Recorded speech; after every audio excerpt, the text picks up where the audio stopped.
Hey Capricorns, welcome to your end of year wrap up reading. We're going to take a look at your energy throughout 2023 and see how you can roll into 2024 being your best self. So let's start by looking at the overall energy. And the first card that we have out for you is Present Power.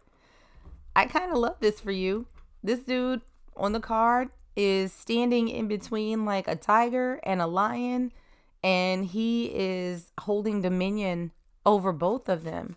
So it feels as though initially, for my Capricorns out there, 2023 was your year of stepping into your power and taking control of your life. Inspired action. Take action when feel desire, follow intuition, synchronicity, and supported by the universe. So there's this saying that I absolutely love that says there are years that ask questions and there are years that answer. I feel like for a lot of my Capricorns out there, this was your year of answers.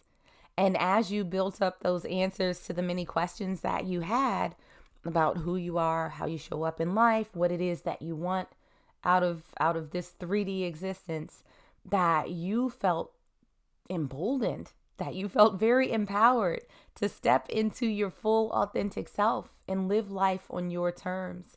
It feels as though 2023 was you taking more chances than you may have sort of taken in the past, and that you felt more firm and confident and stable than you may have previously. So it does feel like this was an exciting process for you is the best way that I can describe the energy that's coming through right now. But you came out a lot stronger at the end of 2023 than when you came into it. And I think that that's a testament to the amount of work that you sort of put into things. So we're going to start first by looking at you and your energy over the past year. And we have the Page of Wands in reverse. So the Page of Wands is, when it's upright, is someone who is very curious, right? Someone who sort of has that initial spark, and they're sort of looking at the world through fresh eyes and trying to figure out what can they do with all of this energy. I don't know, for my Capricorns out there, I feel like a lot of you came, for lack of better phrasing, I feel like some of y'all came crawling into 2023 like, oh my God, this year has to be better than last year. I can't do last year again. I can't do the year before last again. Like there's a sense of being drained when you sort of, when the clock hit 12, it was just like, please let this be different. Please let this be different. Please let this be different. We're not going to take all of those cards. So, it's almost as if you came in with your light that had been snuffed out. And Capricorn, I don't know what's happening with your cards right now, but chunks of them are coming out. It feels like there are a lot of messages. Okay, here we go. We finally got one. The Fool in reverse. This is somebody who is scared. They're not taking chances. They're sort of staying stuck where they are. Now, the Fool, when it's upright, is someone who is light. They're unencumbered. They have complete and total faith in themselves, in the universe, that whatever step that they take next, there's going to be someone there to catch them. They're not going to fall. And they're moving through life without baggage. All they need is themselves. They're good. But having this in reverse, I feel like my Capricorns were weighed down. Like I said, you came crawling into 2023 like no more, no mas, like white flag. We're good. I'm done. And there were, I think, a lot of things that you didn't take advantage of, that because, and for good reason. I don't think it's because you didn't want to, but more because you were just so damn tired. It's like whatever little bit of energy you had, it was not going to be used to pursue something new, something fresh, something exciting. It was going to be used to get you out of bed in the morning. Like, I need to wake up. I need to go to work. I need to take a shower. I need to survive is what it feels like. Is that you were on survival mode coming into the new year. But I do feel like that changed a little bit. I feel like that changed a little bit on this path. Now, something that you were learning over the past year, we have the Ten of Swords in reverse, we have the King of Wands in reverse, and we also have the Queen of Cups in reverse. A lot of reversals for my Capricorn. You have not had an upright card since this reading began, but not bad things, right? So the Ten of Swords is about betrayal. It's about disappointment. It's being stabbed in the back. And I think for a lot of my Capricorns that you had some life experiences with other people in other situations that were so profoundly disappointing that it took you a while to sort of climb out of that energy. But what I do think is that part of that energy was born from you giving your energy away to people, places, and situations that didn't necessarily deserve them. Or it feels like you had the best of intentions, but the people on the other side didn't. And so I feel like over this past year, in order to sort of figure out how to avoid feeling this Ten of Swords energy, you didn't look to other people to change, right? It's like, it's almost like a feeling of, you know what? I can't do anything about them. I can only do something about myself and how I move. Like that's sort of the path of least resistance. You could have spent time, and I think you may have in the past, trying to get people to recognize the harm that they've done, the bad things that they've done. And at a certain point, it's like, you know what? I am tired. I cannot do that anymore. And you started turning inward. And you're like, okay, what can I do? What I can do, the most powerful thing that I can do, is take back my energy, is take back my power from all of this, from all of the ones who don't deserve it, all of the ones who take it for granted. And so if you'll notice, particularly with the Queen of Cups, she is the only cup that has a lid on it. And so that means that she has dominion to pick and choose who it is that she uncovers her cup for. And if you act wrong, that lid goes right back on. You're not getting any of my cup. None of my love, none of my emotion, none of my concern, none of it. You don't deserve it. You haven't earned it.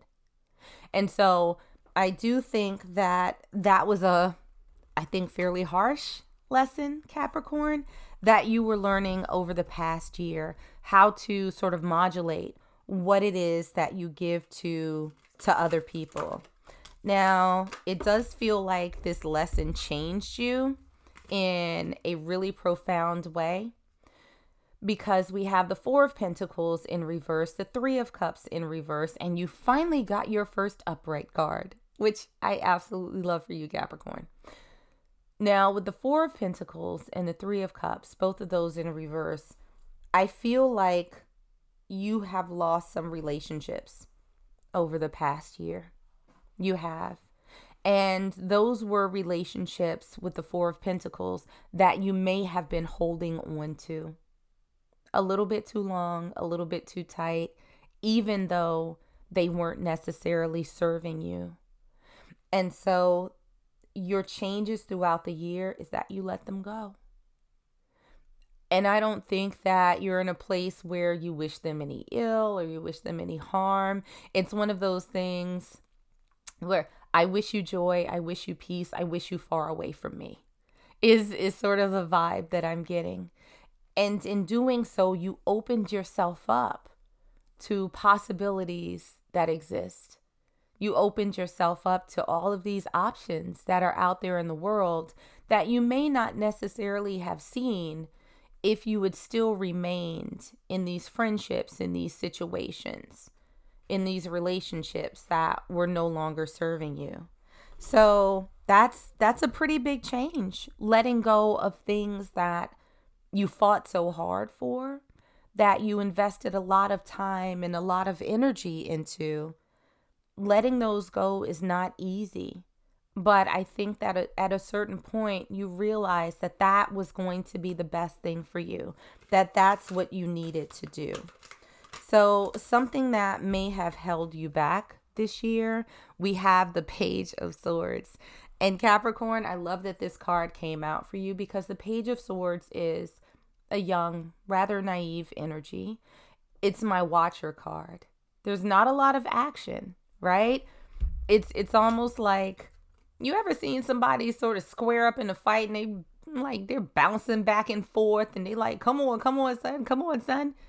But they never actually swing.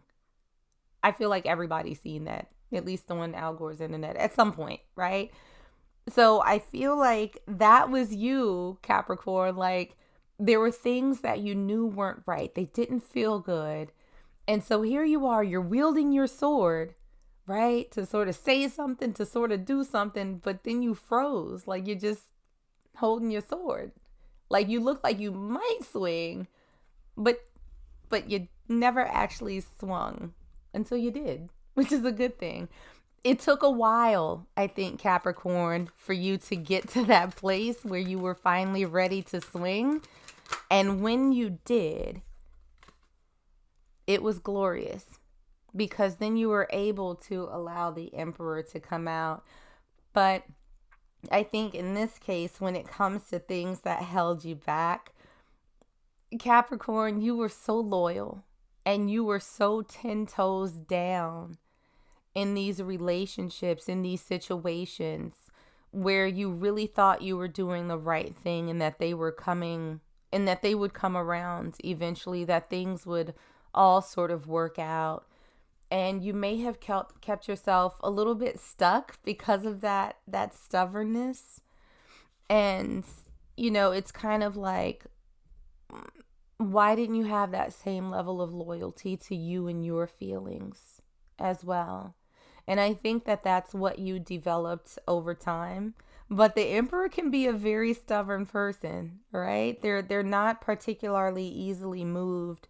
And I think that it took a lot for you to get to a place where you realized that letting go was going to be the best option for you going forward. Now, something that you may have overlooked or ignored in the past year, we have the Eight of Swords. Completely appropriate for the situations that I'm feeling you were in, Capricorn. Because with the Eight of Swords, you'll see that this woman is bound. She's blindfolded and she's surrounded by swords. But the thing that she doesn't realize is that if you look closely, you see that this rope wrapped around her is kind of drooping off to the side. It's not that tight. If she gave a little shimmy, right, she could probably wiggle herself out of it. Then she could take her blindfold off, and then she would realize that the swords aren't in front of her. They're sort of to the side. They're behind her, and she can walk forward at any point that she wants to. And so with these relationships, with these situations, Capricorn, you weren't as trapped as you may have thought you were. You weren't necessarily stuck in those places. I think it was your loyalty and your desire to make things work, to have things be okay, that kept you in this place until you realized, I think, how exhausted you were and, how tired you were of all of it. That's what's coming through more than anything, is how tired you were of these situations. And we have that clarified with the Seven of Wands in reverse. And I'm fairly certain that Virgo got this same card in their spread as well. But the Seven of Wands is a card of a bit of conflict, but it's also a card of standing in your power, because if you look, when it's upright, you have this woman who's standing from an advantage, a point of advantage where she's higher than the people that you can't see on the card. She's wielding her sword. She has this very strong defensive stance. She got her like game face on. And you have these swords poking at her, but she's like, nah, I'm up here. I got you. I got you. We good. We can do this. You had it in reverse. And so I think that one of the things that you didn't realize was how much personal power you actually wield. And that maybe you weren't using it to your full advantage. But again, throughout this process, throughout this learning, throughout this growth, throughout all of this fatigue, you figured it out and you did what was necessary. You took action. You stood in your power and you sort of separated yourself from all of this. Now, I mean, that's something that you should absolutely be proud of. But even more so, we have the high priestess, she who knows, that one who follows her intuition. So for my Capricorns out there, even if it took a little bit for you to get there, you followed what you knew was right. You followed what you knew in your spirit was going to be the best thing for you to do. For you. You took that inspired action and kept it moving. And you did it in a way that left no doubt. The Seven of Swords, when it's upright, is a sneak card. That's my Thief in the Night card. That's somebody who kind of creeps off into the sunset. You don't really hear anything. You don't really see anything. I think you were very clear about where you are, Capricorns. And it was almost like, you know what? 2021, 2022, 2023 was some bullshit. I am not going into 2024 with this. And I'm going to make that very clear upon my exit. I think you found your power, you found your voice, and I think that 2024 is going to look very, very different for you. So good for you, Capricorns. That's what I got for you. Like and share if you enjoyed, and I'll see you in the next one.